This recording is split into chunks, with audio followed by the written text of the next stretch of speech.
So we have here today Yume Nikki. Now, I've played some of this game already. But frankly speaking, it's not endless. But it's not really about reaching a certain goal, right? It's about, I guess, not to be too cheesy, the journey.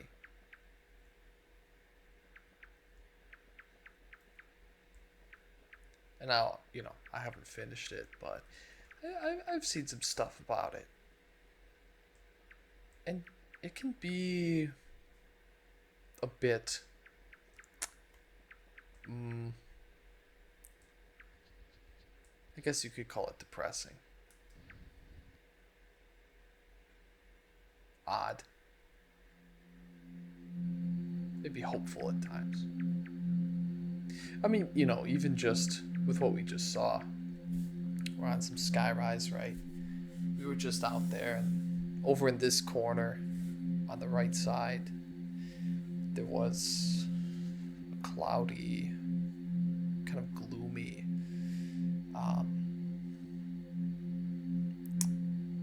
impeding sky. But now we've come somewhere that's noticeably less hostile, but not totally welcoming.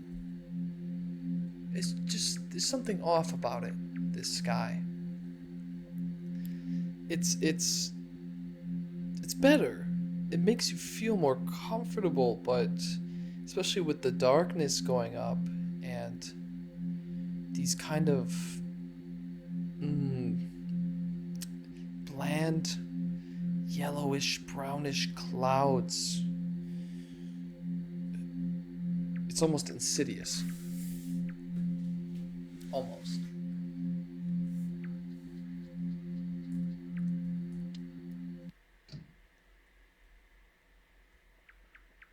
Now it's been a while, and I'm not totally certain which door to go down. I'm gonna check. Do I have... What effects do I have?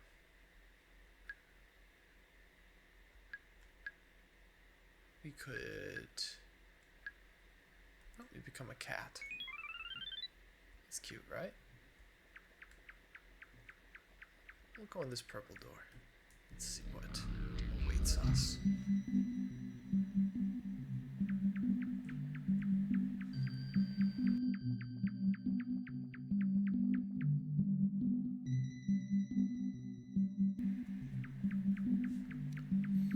Something I've come to like is you never quite know what to expect. The size of each of these rooms is variable. We have something cozy and sweet here.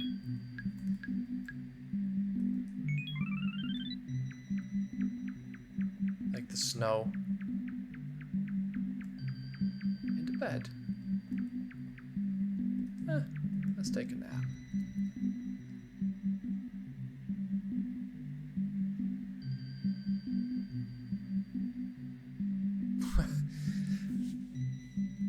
I mean, it's absurd to me. A bed out in the middle of a snowy forest. I don't know, it takes me back. There was one time I was driving. Heading back to college, school that I wasn't particularly happy with. I was young, wanted something fresh, an adventure, something different, On the way there, it was nighttime. We had to put my dog down the same day. Well, who's this? Snow woman.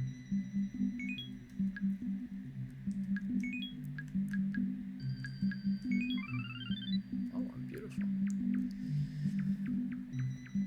Well, anyway, on the way there, moon's coming down, or I should say moon's coming up over the horizon. And, you know, I see this field, just a farm field.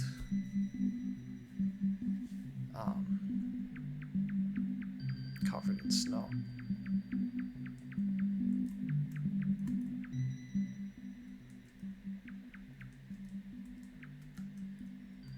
And I figure, I don't know, I was in a heightened emotional state. Dog died. Not super happy about where I was at. I wasn't particularly upset. It's just one of those things where life throws you a billion things at once, and you just kind of passively digest them. And I just let loose. I saw the field, got out of my car, and just ran. Just ran through the field. It's still slightly snowing. Had to have been 8:39. But the moonlight was so bright that night, shining off of the snow. Almost like it was daytime. There was a single tree out in the field.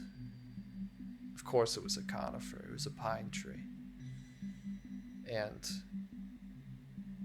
I remember looking out and thinking that the coyotes were going to come and snatch me up. Alright, hello lady. Just a bit of paranoia for no reason. But I was like a stupid 19-year-old kid or something. And it was just euphoric, you know? It was just, my body wanted to let loose, and I listened. You know? A lot of the time, or at least sometimes, maybe that's all we need.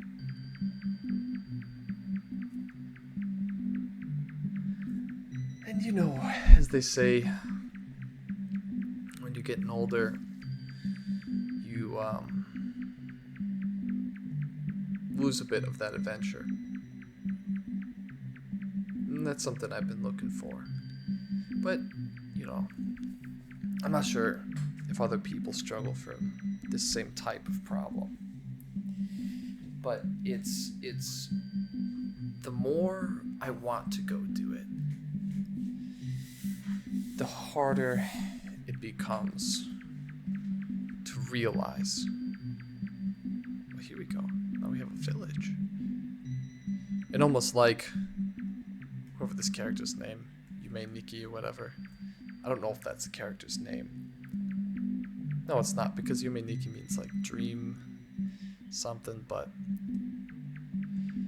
you kind of retreat into some false, I don't want to call them false realities or false, you know, but you kind of deal with the hand you're dealt and kind of put these ideas, force these ideas on yourself in some ways. Well, hello. That's me sleeping in there. And almost just like this field here, you find yourself turning to some kind of comfort and believing it to be an adventure, which it can be, you know. This isn't to say you can't turn to a game, a book, a movie, something like this. The hell, doing your makeup, you know, just some kind of hobby, some kind of interest, and treat it like an adventure. But sometimes you end up like this, where you're in this place you think is an adventure. And in reality, it's just an escape.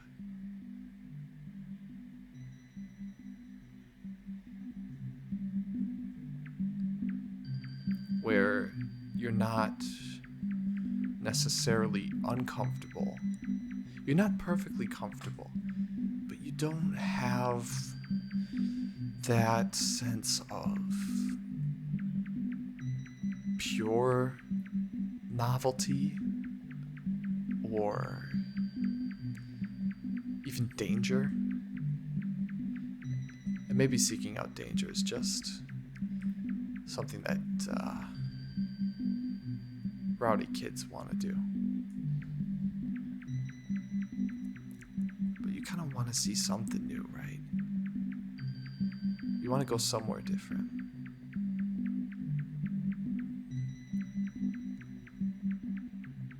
And I don't know, unfortunately, sometimes we end up in places like, was the lady supposed to be here? Maybe it's a different one. Aha! Now what is this?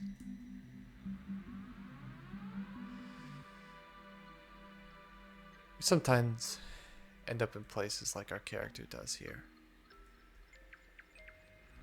where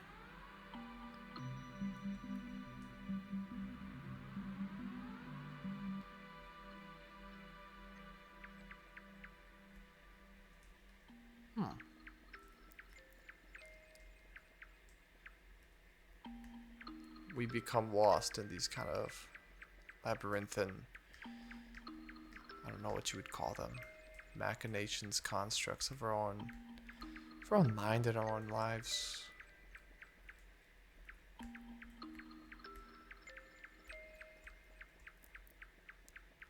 Looking for something that is truly new. And maybe there are people who can live in pure routine, in pure, I guess mundanity, and be perfectly satisfied. And that's not to say that I can't find, me personally, I can't find the joy and mundanity of things. Which I absolutely do. But sometimes it's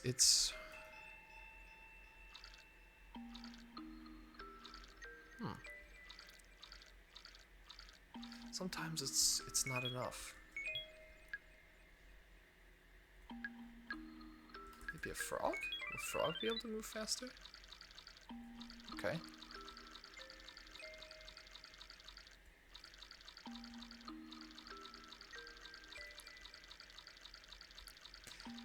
Even in the unfamiliar, you find elements of the familiar.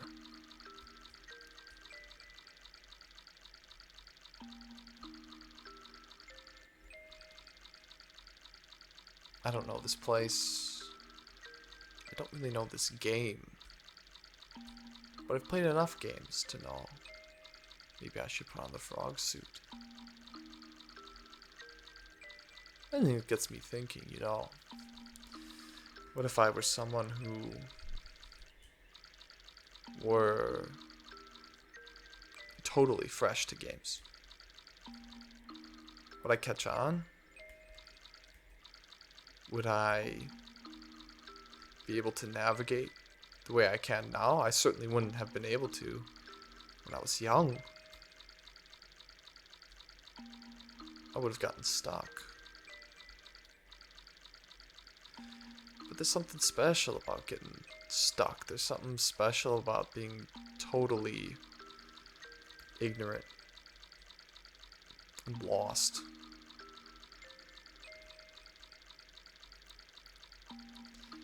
And sometimes it just feels like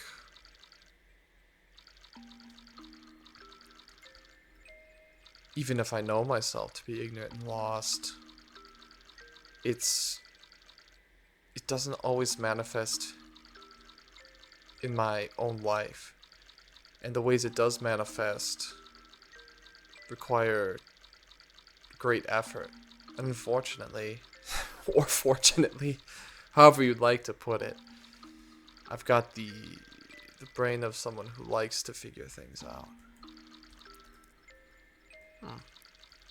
So if I can figure it out, why would I not try? But as soon as you untie one knot, you either have to go find another, or you just gotta re-tie it back up and do it again.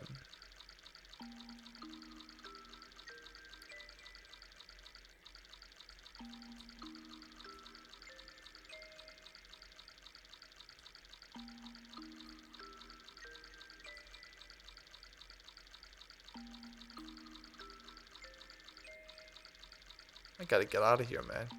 Be back on dry land. Where's that balloon? Was it not at this island?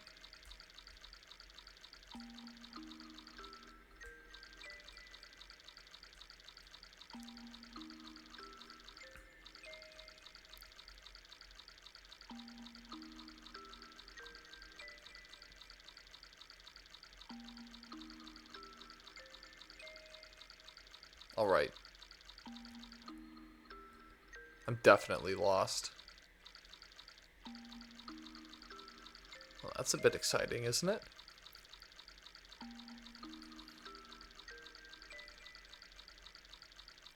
You know, that's how I used to travel as well. It was, frankly, it was less about seeing specifically what I wanted to see, and more so going somewhere to get lost. You know, you could call me a bit extreme. But I'm sure plenty of people have done it. Where one of my first travels, I simply just wanted to go and see the other side of the world. Hopped on a plane, went to Beijing, stayed for 2 weeks. Didn't have a damn clue what was going on. Not a single clue. I was too scared to go to any real restaurants or anything. I wasn't even sure how to get food, you know? At least for the first, 2 or 3 days, I barely ate. Until I picked up the courage to enter a 7-Eleven. Pick up some food. Pay in cash. This is back when paying in cash was more viable. Nowadays, you know, you can, but it's just not really what's done. And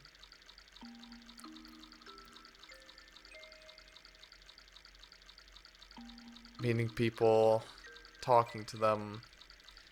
At that time, my Chinese was pretty garbage. So I swear to God, it was here, bro. Did I click on the pink one? But I found my way around. Luckily, I had a friend, and she was able to show me how to get. There it is. She was able to show me how to get around decently. Taking the subway and doing all this stuff. I mean, coming from the United States, you know, not really the States, but the Midwest in specific, you know, you don't really have a lot of interaction with subway systems and this kind of city infrastructure.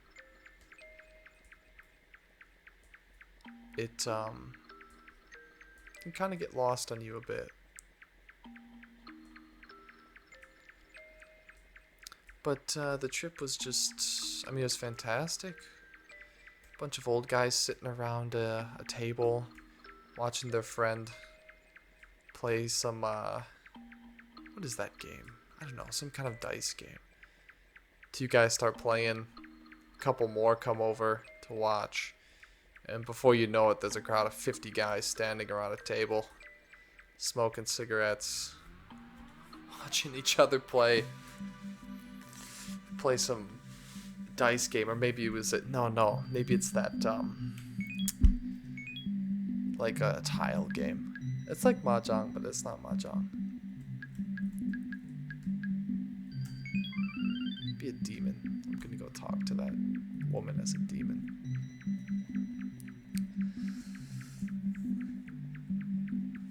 Hey, it changes you. You know, it's something that you kind of just want to experience. You want to have.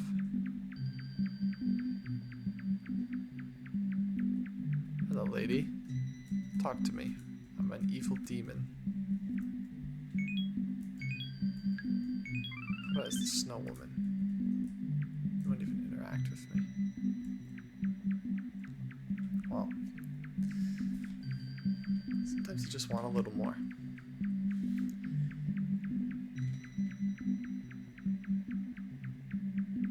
Call it an unquenchable curiosity. But in my case, it's an unquenchable curiosity mixed with ADHD or something. I forget how you get back to the main hub. Oh well, we'll just walk.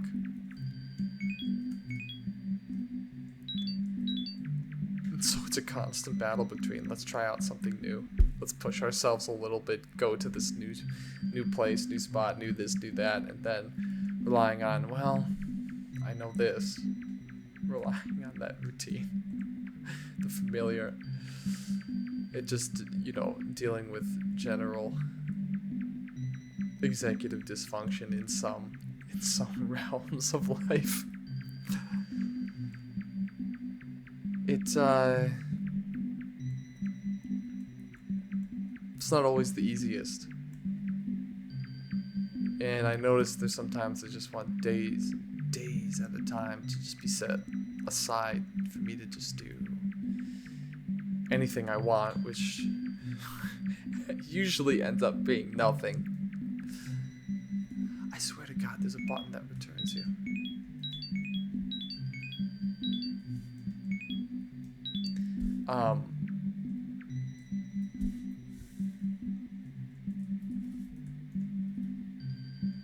And then you end up feeling like you wasted the time. There we go. But, you know, I'm not even sure what to think about the concept of wasted time. You know,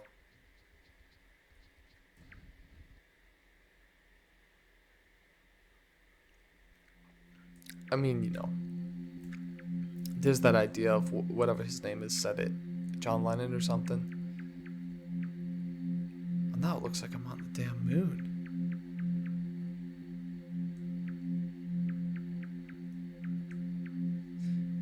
Where, you know, anytime you enjoyed spending or whatever is not wasted time. It's like, well, yeah, you know, I enjoy spending my time on my routine activities. I enjoy doing these things I know I enjoy. But something in me wants and needs and craves something new, something strange, something surreal. You know, it craves to interact with the world in a huge diversity of forms. Right? I don't just want to live the standard life. I don't just want to live within my comfort zone. But so much of me tells me to be in my comfort zone. And I can have these days I set apart where it's like I can get so much done. I want to try to be a writer. I want to start... Oh, what are you? start making videos or something. I want to, you know, start doing whatever. And, oh, I got him. Midget. Got your ass. You know, I want to start doing something. Oh, I'm a short guy now. More interesting, right? But my mind is screaming, do it, do it, do it. You know, and saying, just bite the bullet, just take the jump. But my body just goes, I can't. I can't. And, it's just odd. You know. What is that sound? Is that the gnome? Oh, this is joyful, isn't it? Get over here. We'll call him Gnome. Didn't they make some terrible movie, Norm the Gnome or something? That's what I'm gonna call him. I'm gonna call him Norm. Nah, I'm gonna call him Gnome. Oh, I can go in here now, can't I? I bet you I can go in here. What the hell is that?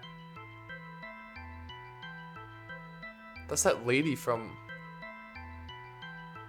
earlier, isn't it? Why is she? She'll kill me for sure, right? Maybe they don't like the faceless ghost? Is the faceless ghost too scary for them?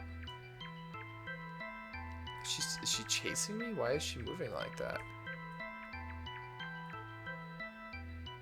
What?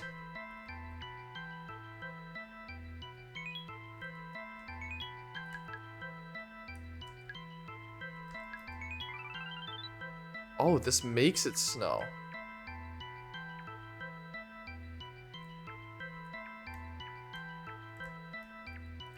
So if... How does this work? She's moving with me. Specifically. But how does her movement... Will she chase me? Or will she... Don't I have a power if I do this or something?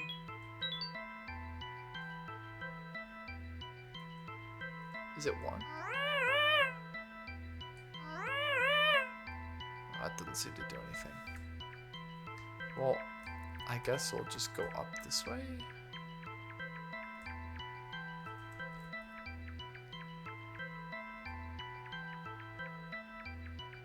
I'm not sure I understand her movement,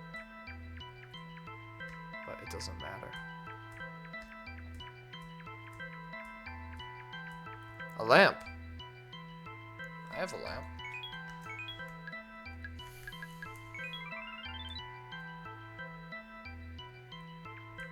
Maybe there's a path here if I'm a lamp? No? Okay.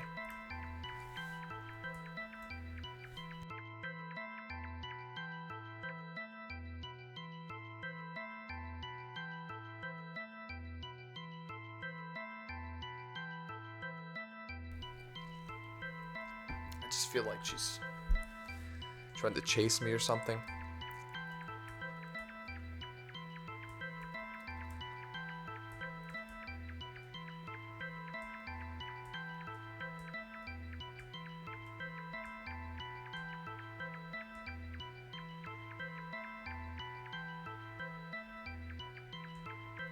Now, just where the hell am I going?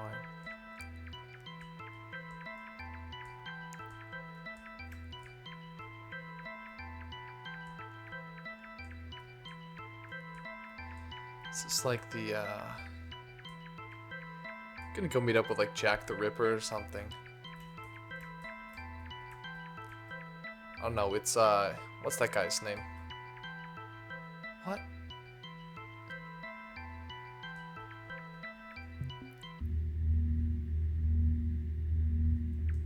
Can I go back? There's nowhere else to go. Okay.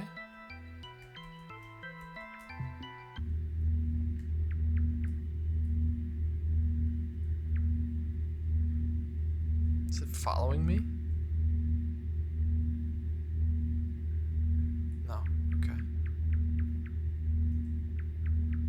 I've heard this place being referred to as hell.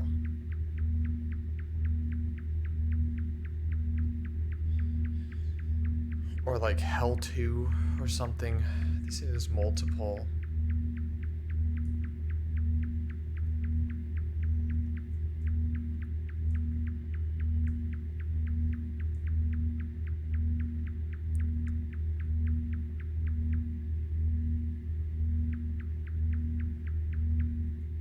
Ah, maybe this guy will take me somewhere. But you know, I look at this kind of thing and I think, what are those orbs meant to be? Somehow it's still snowing. I guess, whoa! Whoa! She's not gonna come get me, is she? Oh fuck, she might come find me.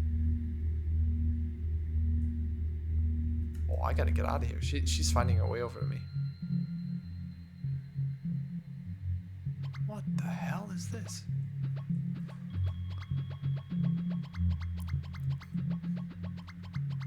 It's like disco.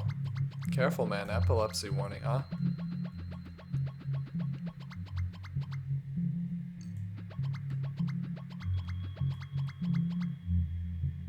Is that blood? Is it... I'm not sure what I'm looking at. I almost want to turn the snow off. If I turn into her, will it turn off? No. Why don't we turn into a small guy.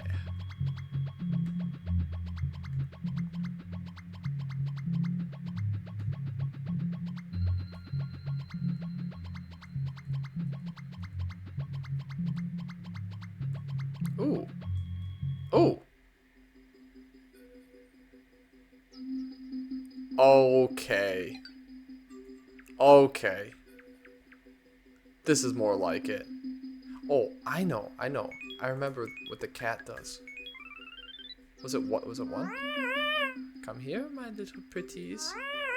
Come to me. I'm cute kitty. Ooh. You don't make a sound. Come here. Come here.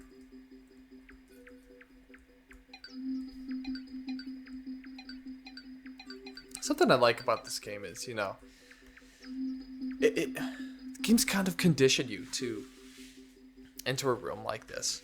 You see these tiles on the floor. You see there's a certain number of beasts. You see they're all different. You think, this one, this squiggly guy, he could, I don't know, he could give me some kind of goo. This weird book, floating lamp, red string thing.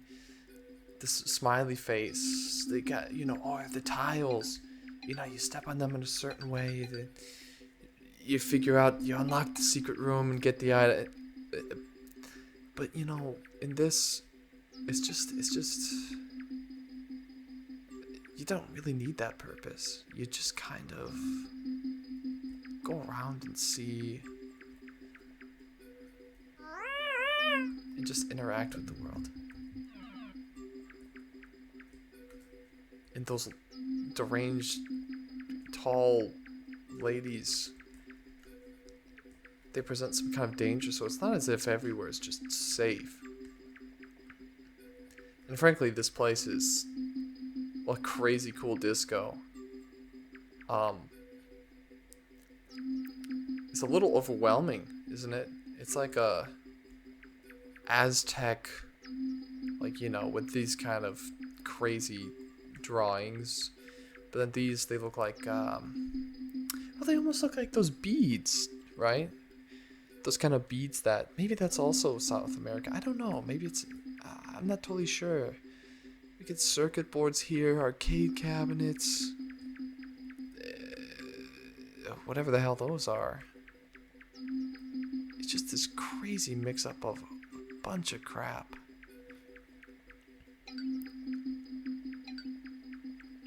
And just totally overwhelming to the senses.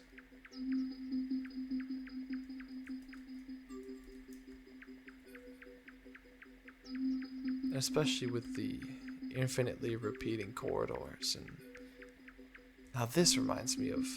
Maybe it's just from this game. I feel like this is a painting. No?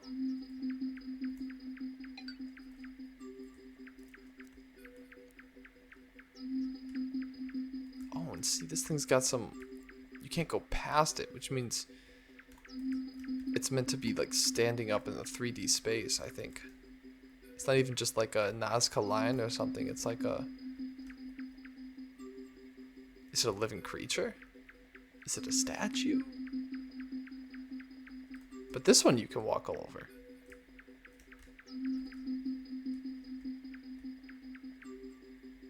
Is it a monkey?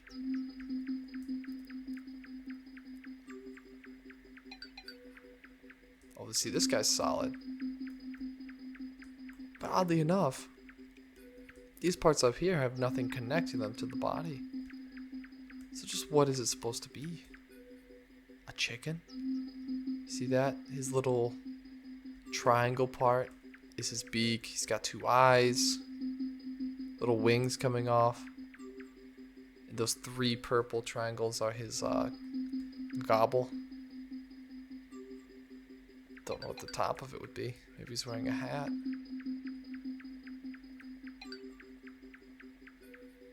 Right. To go off what I was saying earlier, you enter a place like this and think, something important's here. Well, I guess something is. The door. One of the main important mechanics of the game. The door.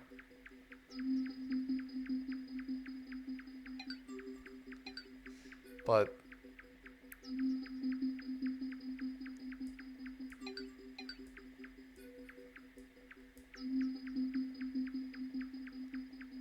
God, it's mesmerizing. These are different. What are these cubes? Huh.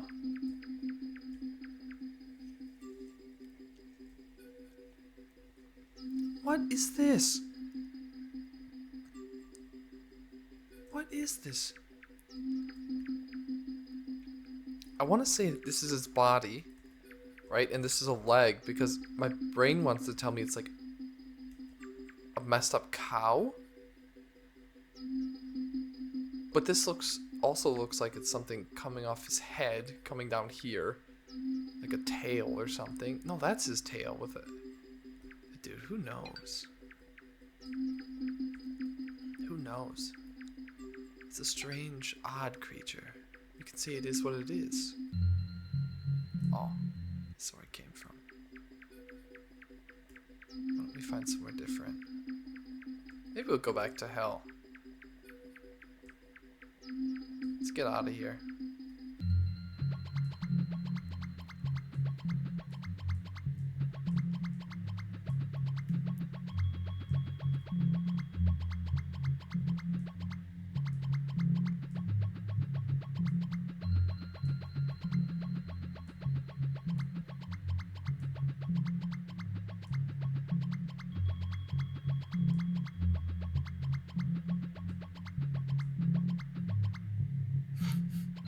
Sounds ridiculous. Absolutely ridiculous.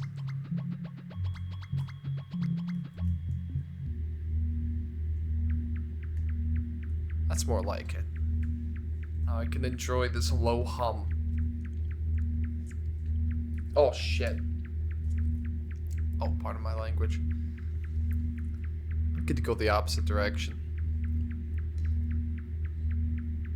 Something telling me there's something her way, but that could just be a learned response that's now that would ultimately lead to no tangible result.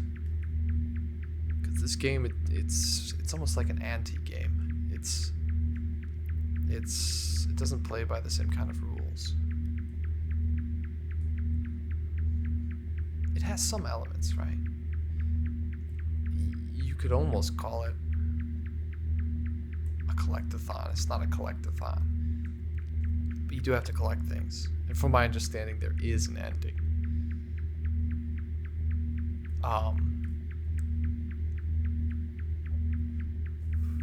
But that's not really the goal. Well, I guess you could make it the goal. That's the point. It's supposed to be open-ended, right?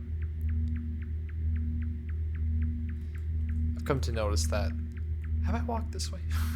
Anyway, I've come to notice that in art, my favorite piece, any kind of art, could be a movie, could be a painting, it could be a sculpture, it could be... I'm not sure what else to call those things. You know, I went to an exhibit where essentially the whole gallery was used as one giant, multifaceted, detailed art piece that depicted the joys and the lamentations of the artist from her from certain I guess circumstances in her home country. And in the center she had these massive pylons. Oh, this is our original guy. That I believe they were used to almost represent trees, I think is what they were used for. And how these pylons were coming up and replacing trees, right? But obviously this wasn't just, oh, they're cutting down forest to put pylons up. I mean, yes, literally they were, but it was a greater lamentation for the loss of not only the ecosystem but her culture, right? Because she attached these cultural icons like traditional weaving or recipes or things like prose or poetry into this grander general statement. And so it encompassed a great many deal of messages all at once. And oh, am I gonna die? I think I am.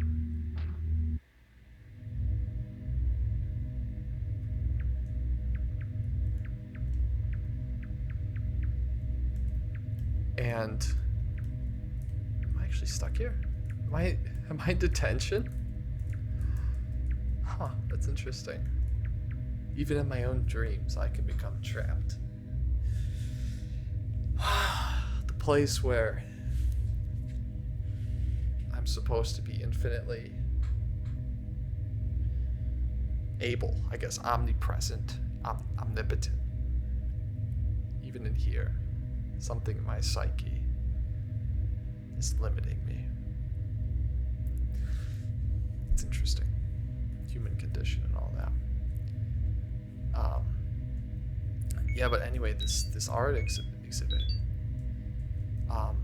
What's really nice about it is that it never held your hand, right? Is that you had to infer from multiple different separate pieces within the thing and read between the lines on some of the provided text and poetry, for example, to kind of piece it all together. And ultimately it left me with this open-ended just general feeling of dissatisfaction, right? That kind of longing for the past, a unhappiness with the direction the world is moving now. Man, I pressed that key. I don't remember how to get back again. Oops.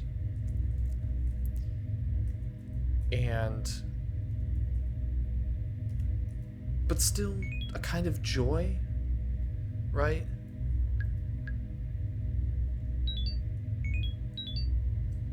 Like, as odd as that sounds, kind of joy for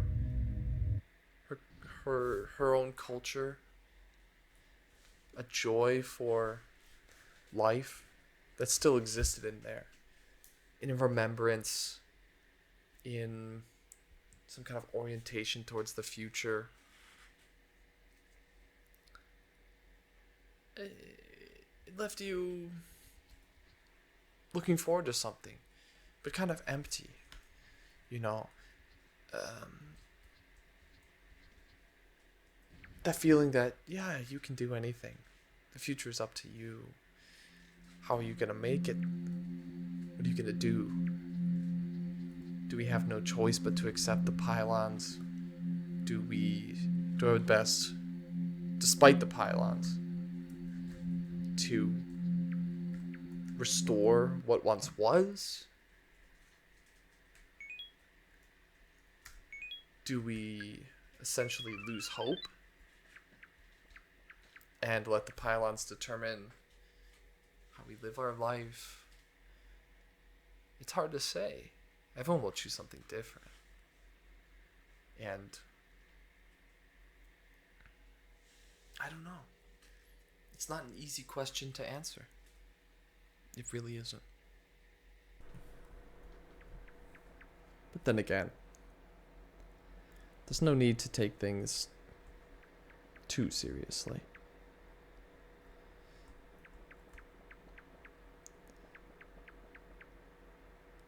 This one's interesting. Let's try this.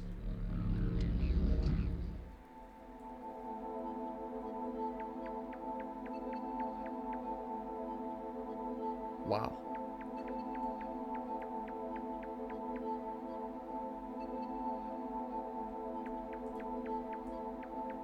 Now this is heavenly.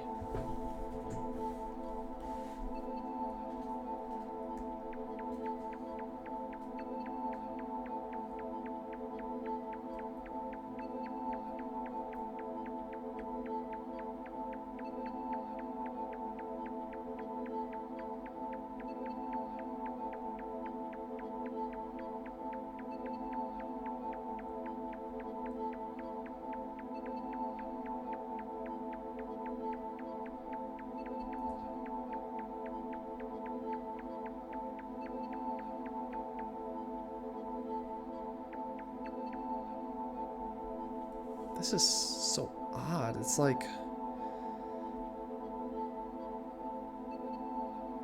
Am I walking through ruins?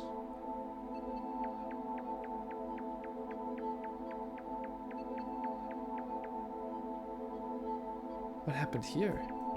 Will he eat me? He doesn't seem to be hurting me. What if I choose the cat? Will he come to me? What if I move over here, okay? Yeah, he likes me. What if I'm a little guy? Will you eat me now? No?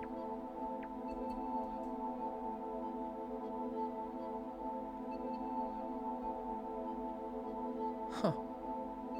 Well, safe travels, friend. My God.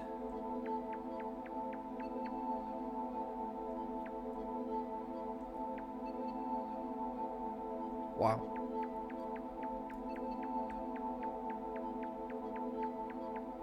Anything back here? No?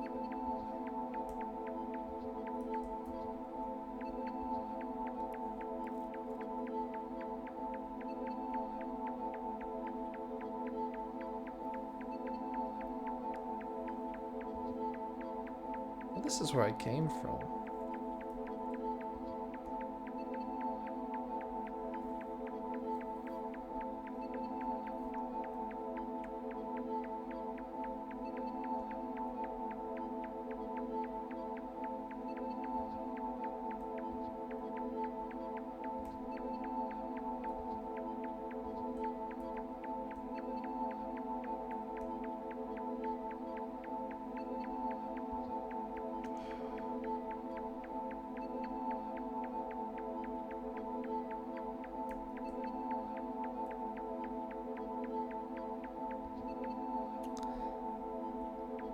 I swear I've been here, but these boxes... They seem different, right? Did I see those boxes? I don't think I did.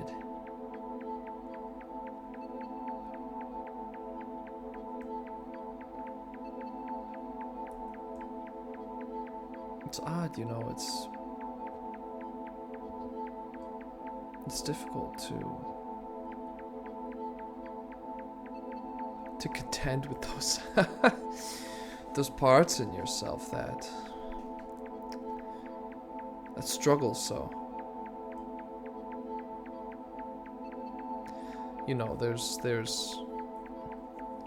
some people who think a life is a struggle to become something greater. Call it like a Nietzschean chasing of the Übermensch or something like that. And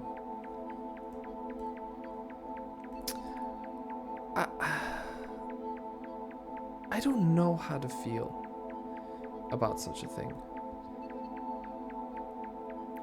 Oh, there's my friend. I would tend to agree that we should, of course, strive to be something extraordinary, to become something incredible. But this comes with its own problems, right? Well, I suppose that's all this place has. I guess we'll leave. Namely that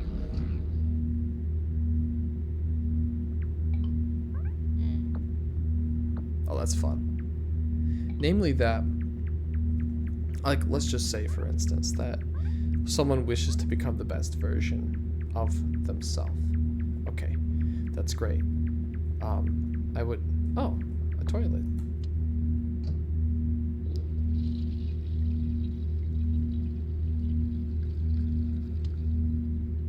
Oh, excellent. Well, let's say someone decides this.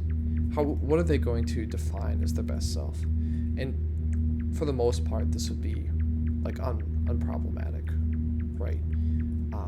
You can define yourself as your best self as kind, as loving, as this, as that, right? Even ambitious or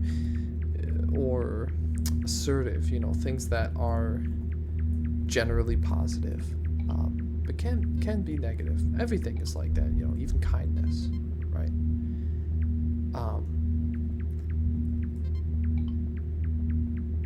But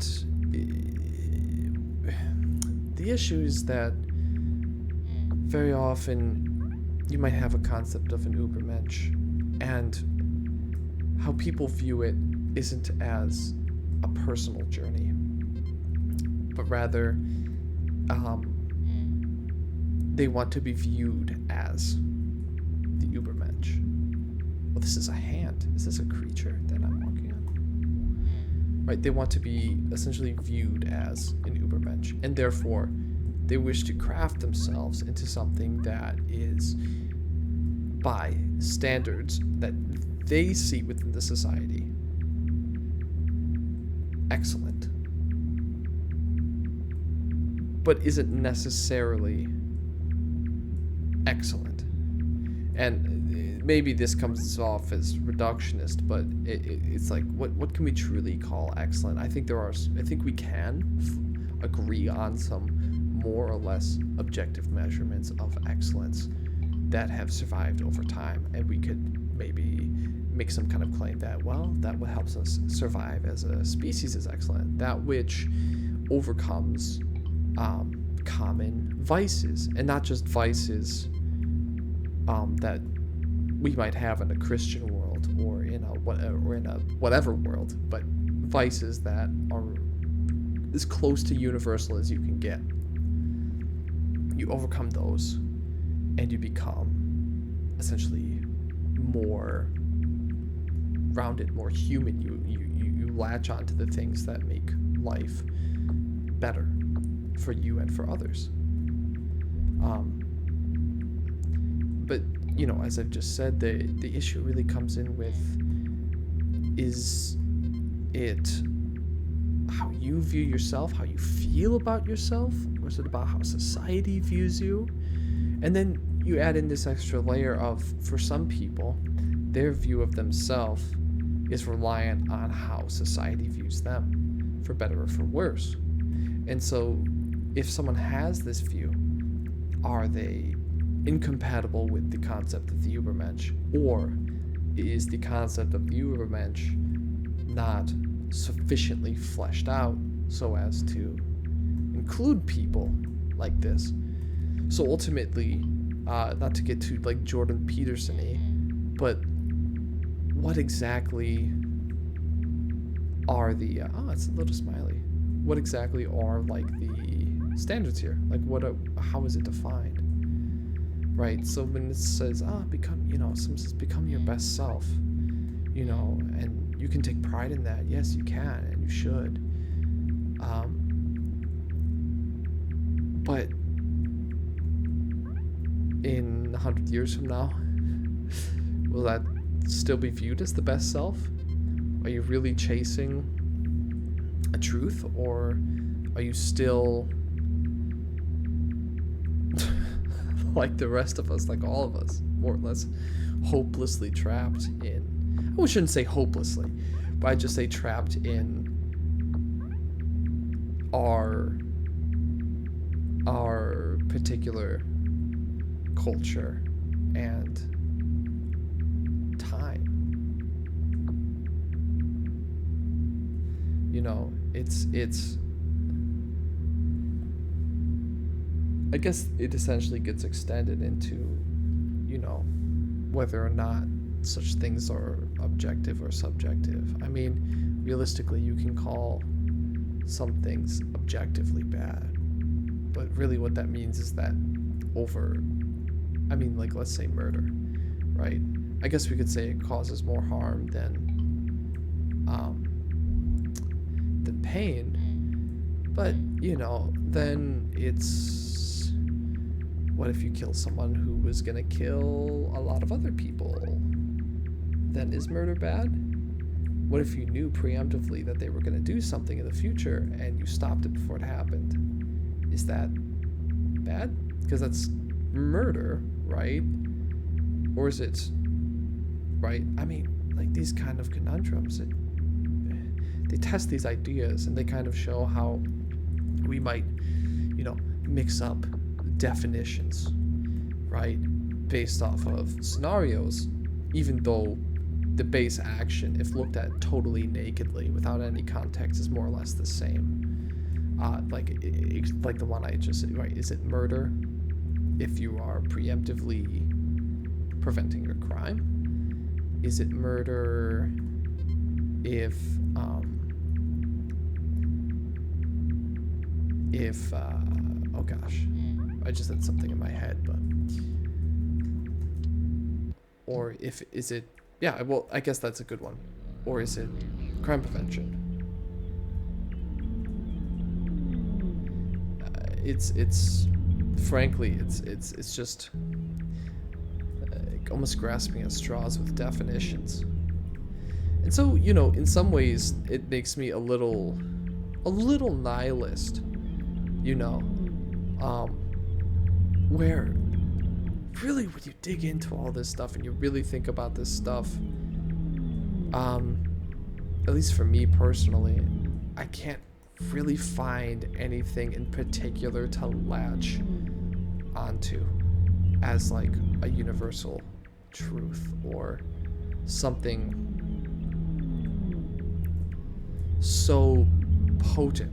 A leg, holy shit. Hello, leg. Something so potent that it's all they can do is bend down. I'll give you a space. Cool. Something so potent that it could be seen as a universal, or seen as even in an extreme case like God, I think it's easier to grasp onto something and hope, as the waves come crashing in on you.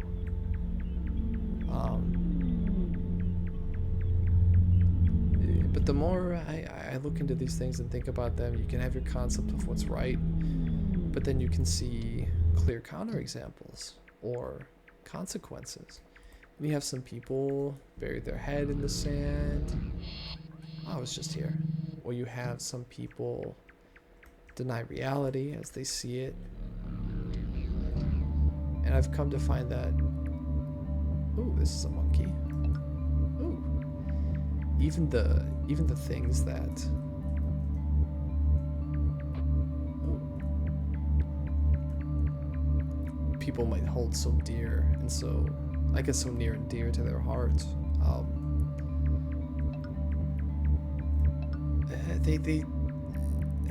They have a function, but just because they have the function doesn't necessarily mean that they exist precisely as we imagine them to, or view them to be. What is this?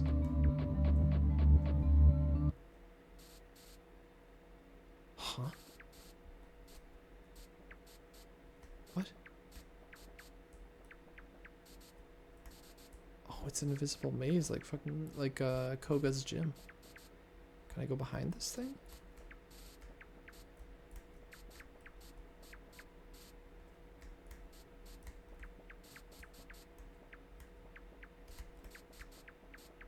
Oh, just found something. And, I don't know, sometimes it's hard to come to terms with it. Because,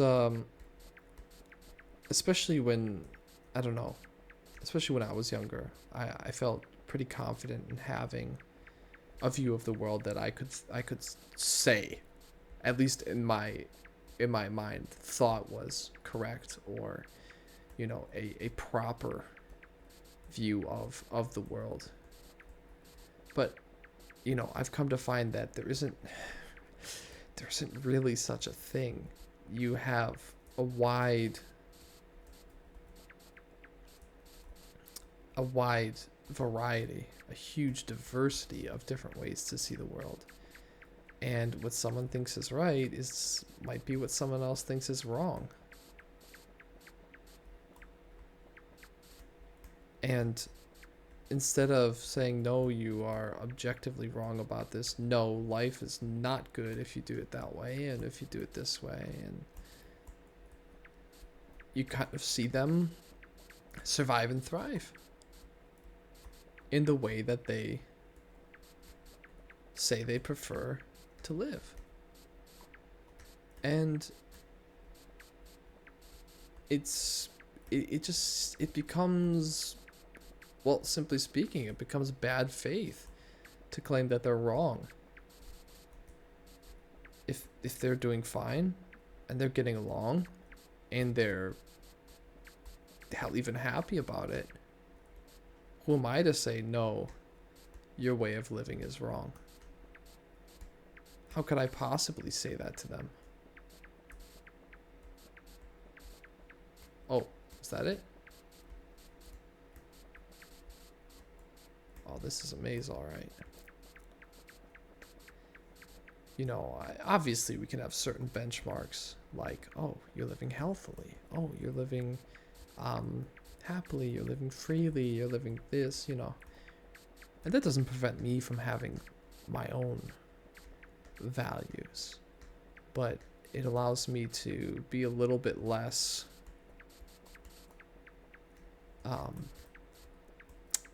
policing about other values. Wow, I really am lost. This is nuts. And what I think is right or good.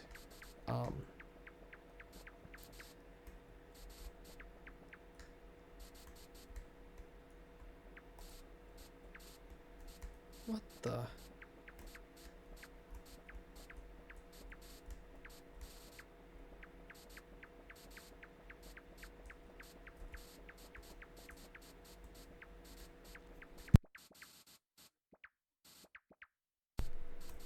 This has got to be it, right? Oh my god, I'm so lost. Oh, this is good.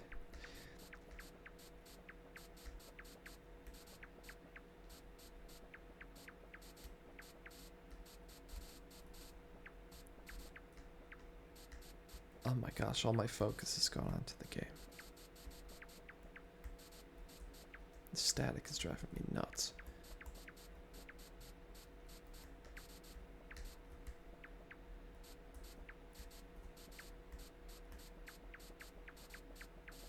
Yeah, I was just here though.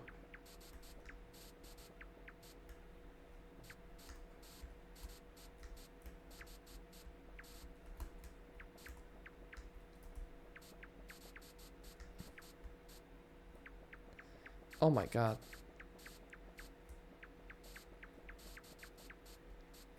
There's gotta be another way, right?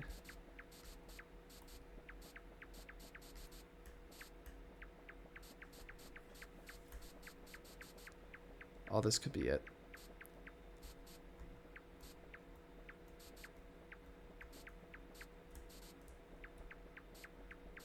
This is it. Finally. Mamma mia. Oh, this is cute.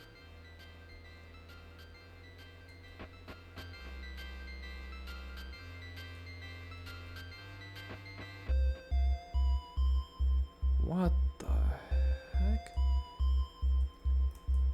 Just where am I? That guy won't mess with me, will he? Well, I guess let's go find out.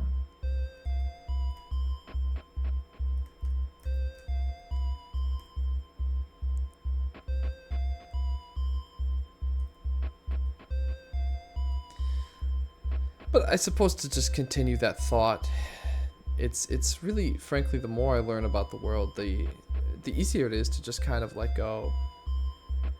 You know, I find it a bit difficult to really get along with the people who have incredibly strong opinions on the world, because, oh, this guy's a demon. What if I... Because it's like, how can you be so certain, you know? How can you know what's right and what's wrong? You know, you can know what's right and what's wrong for you. You can kind of know, like, how you want to thrive, how you want to live, what you think is right. But it doesn't make it right.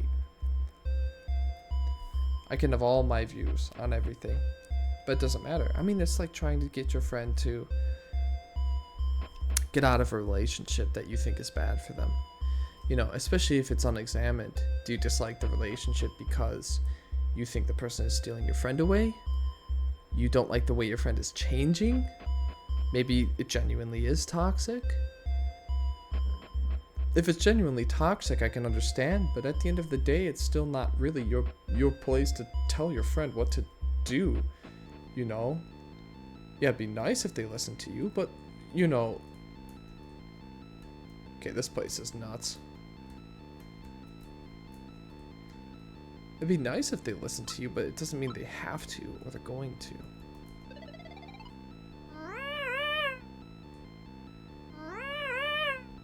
But what if, somewhere deep down, just subconsciously, you're just terrified to lose them?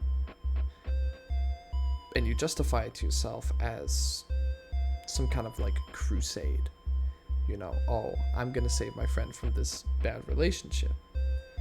When you're just seeing a certain side. Or maybe you're the only one who sees that side. Maybe you're right, in some sense. Maybe you only see the bad side. But every relationship has a good and bad side. Everything has a good and bad side. And so that might just be your particular position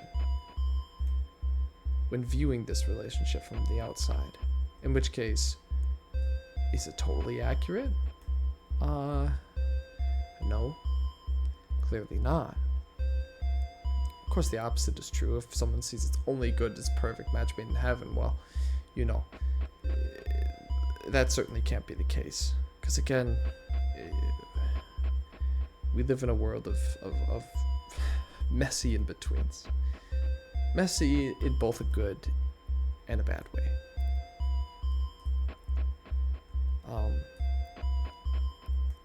And so, maybe it's born of jealousy or something, you know.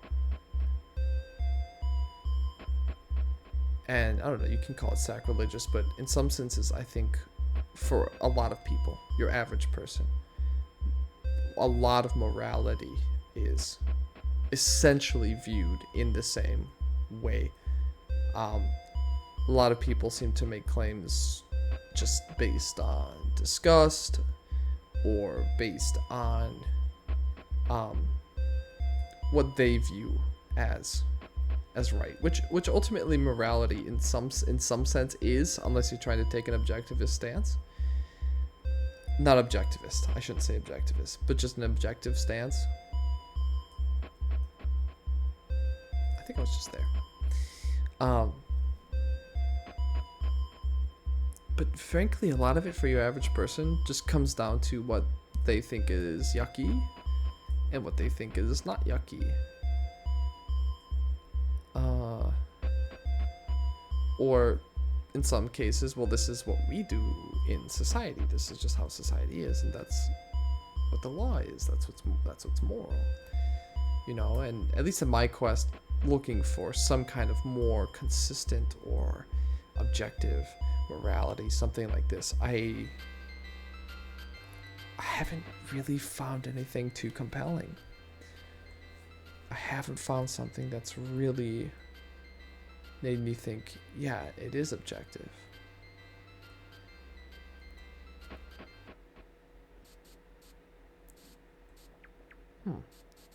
Maybe I should just head back to base.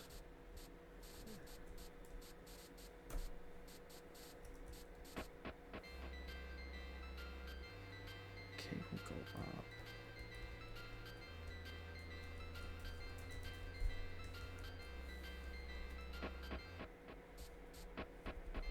Well, that's interesting.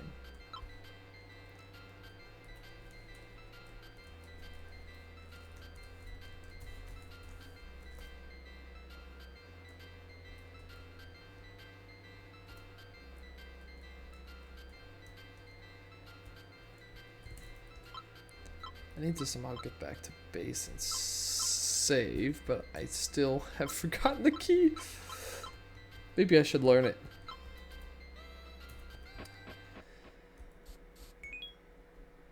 But yeah, you know, that's just one of those things that